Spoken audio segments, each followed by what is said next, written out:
प्रयाग नगरी के राजा विश्वर थे।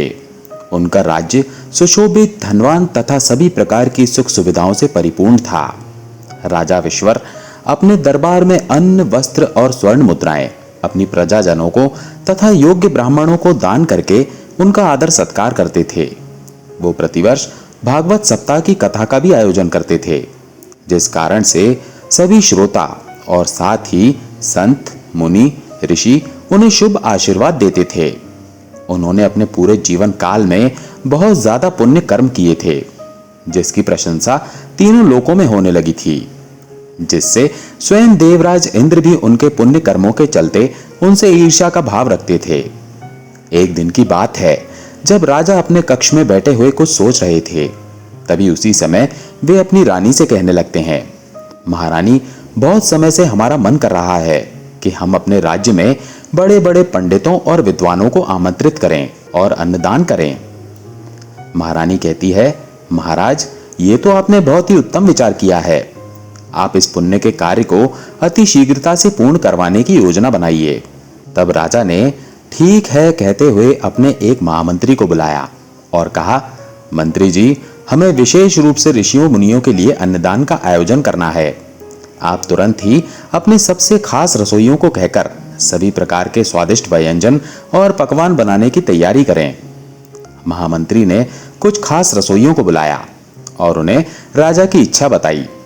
उसके बाद रसोइयों ने महामंत्री की आज्ञा पाकर कहा कि खुले आसमान में भोजन बनाने का प्रबंध किया जाए, क्योंकि विभिन्न प्रकार के व्यंजनों को बनाने के लिए रसोई घर में पर्याप्त जगह नहीं है। इसलिए यहाँ खुले आसमान के नीचे ही भोजन बनाना उचित होगा। तब रसोइयों की बात को मानकर महामंत्री ने कहा, ठीक है, आपको जैसा उचित लगे वैसा कीजिए, किंतु ध्यान रखें, भोजन अत्यंत स्वादिष्ट होना चाहिए। महाराज ने विशेष ऋषि मुनियों को आमंत्रित किया है, किसी भी प्रकार की कोई कमी नहीं होनी चाहिए। रसोइये बोले, ठीक है महामंत्री जी।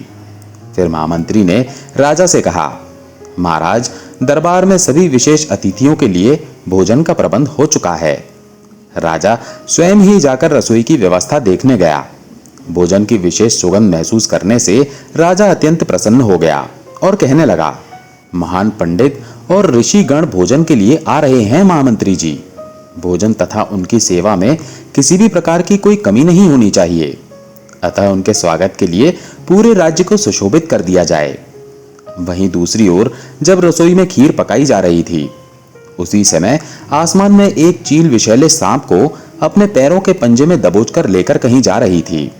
किंतु जब वो चील उस रसोई के ऊपर से गुजर रही थी, तब संयोगवश उस विषैले सांप के मुख से जहर की कुछ बूंदें खीर पर गिर गईं, जिसका किसी भी व्यक्ति को आभास नहीं था।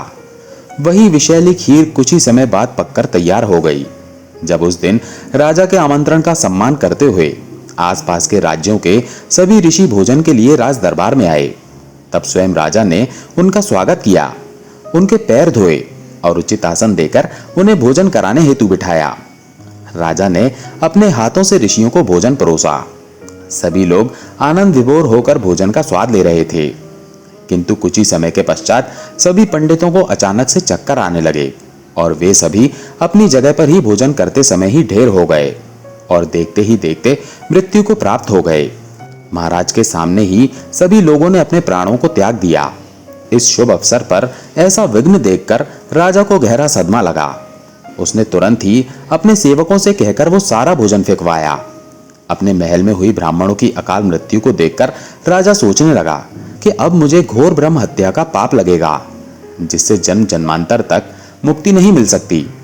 ऐसा सोचते हुए राजा अपने राज्य का त्याग करके एक वन में तपस्या करने हेतु चला गया। उन सभी ऋषि मुनियों की आत्मा जब धर्मराज के दरबार में पहुंची, तो उन सभी को धर्मराज ने अपने कर्मों के अनुसार अलग अलग लोकों में भेज दिया और कुछ ने अलग अलग योनियों में जन्म लिया। चित्रगुप्त के मन में यह प्रश्न आया कि इनकी अकाल मृत्यु का पाप किसे मिलना चाहिए और इस महाभयानक ब्रह्म हत्या का पाप किसे भुगतना पड़ेगा, क्योंकि इस विचित्र स्थिति में चित्रगुप्त जब यमराज से उनकी राय मांगते हैं, तब यमराज भी धर्म के अनुसार न्याय करने में असमर्थ हो जाते हैं और यमराज चित्रगुप्त से कहते हैं, हे चित्रगुप्त, इस विषय में राजा तो निर्दोष है, क्योंकि वो अत्यंत पुण्यवान है तथा उसने तो अन्नदान के उद्देश्य से इन मुनियों को बुलाया था और वो स्वयं ही पश्चाताप भी कर रहा है।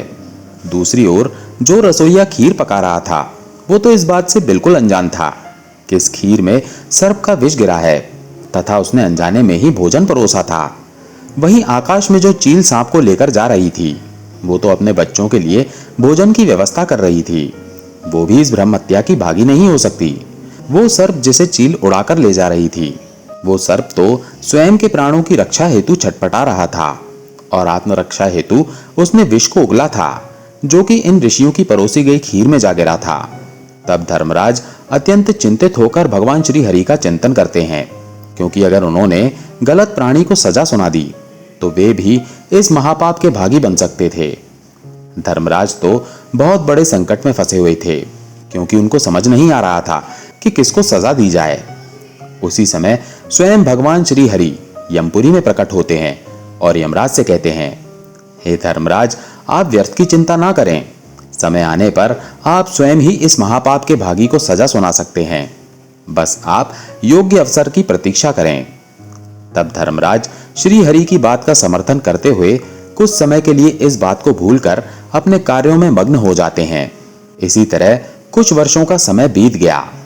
जब ये बात पूरी प्रजा भूल चुकी थी कि महाराज के दरबार में अत्यंत दुखद घटना के कारण कई मुनि अपने प्राणों को त्याग चुके हैं, एक दिन कुछ साधु प्रयाग नगरी में अपने कुछ शिष्यों के साथ पधारे और वे घर घर जाकर भिक्षा मांग रहे थे।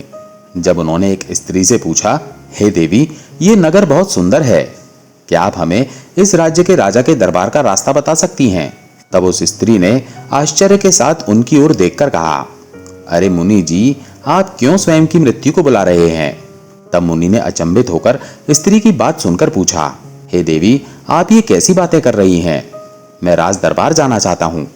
तब फिर से आक्रोश के साथ वो स्त्री कहती है, हाँ जी, मैं भी उसी राज दरबार की बात कर रही हूँ जहां आप जैसे बहुत से मुनियों ने राजा के घर का भोजन करके अपने प्राणों को त्याग दिया था। अगर आप फिर भी मृत्यु पाना ही चाहते हैं तो उस दरबार में अवश्य जाएं, जिसका राजा स्वयं ब्रह्म हत्या का महापाप करके वन में जाकर तपस्या का ढोंग कर रहा है। उस स्त्री की बात सुनकर वे सभी लोग उस राज्य से तुरंत ही वापस लौट गए, किंतु वो स्त्री अपने घर तथा नगर में आने वाले अतिथियों और अन्य लोगों को राजा की बुराई करते हुए इस बात को फैला रही थी, मानो जैसे किसी जंगल में सूखी घास के कारण तेजी से आग फैलती हो।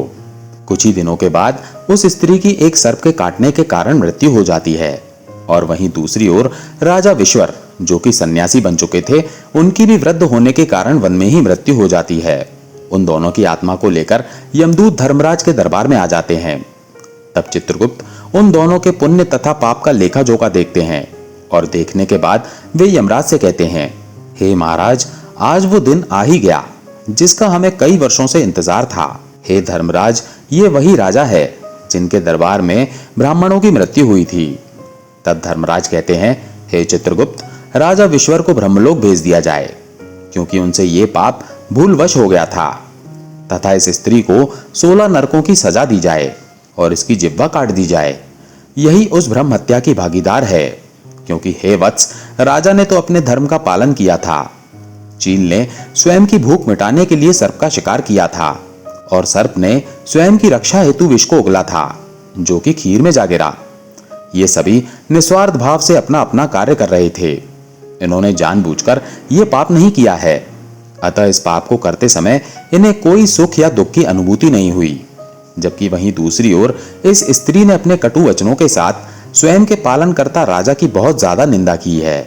इसमें इसका कोई स्वार्थ हो ना हो, इस महिला ने किसी के अनजान पाप की निंदा अपने ही मुख से कई लोगों से की थी, इसलिए ये इस महापाप की भागी बन जाती है। उस स्त्री को नरक में डाल दिया जाता है। इसलिए दोस्तों, जो भी व्यक्ति किसी की निंदा करते हैं उन्हें इस प्रकार का ब्रह्म हत्या का पाप लगता है। इसीलिए किसी को अपने स्वार्थ या निस्वार्थ भाव से निंदा नहीं करनी चाहिए।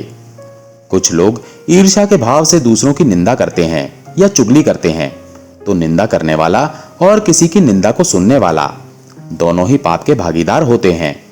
बिना वजह किसी का अपमान करना, किसी को अपने शब्दों से प्रताड़ित करना भी पाप होता है। इसीलिए किसी की बुराई नहीं करनी चाहिए। फालतू बातें करना भी पाप होता है, यानी जिन बातों का कोई मतलब ना हो। ऐसी बातें बोलने से दूसरे इंसानों के मन और भावनाओं पर गलत प्रभाव पड़ता है तथा किसी मनुष्य का असत्य बोलने से धर्म का पालन नहीं हो सकता। सत्यता ही एक ऐसी चीज है जिससे इस दुनिया में इंसान अपने कर्मों में सफलता पा सकता है। झूठ बोलने की आदत ना सिर्फ नैतिक तौर पर पतन करती है बल्कि मानसिक और शारीरिक सेहत के लिए भी नुकसानदायक हो सकती है। तो दोस्तों, हम आशा करते हैं कि आपको ये कथा पसंद आई होगी और यदि आप इस चैनल पर नए हैं तो चैनल को सब्सक्राइब कर वीडियो को लाइक एवं शेयर जरूर करें। साथ ही कमेंट बॉक्स में जय श्री हरि विष्णु अवश्य लिखें। धन्यवाद।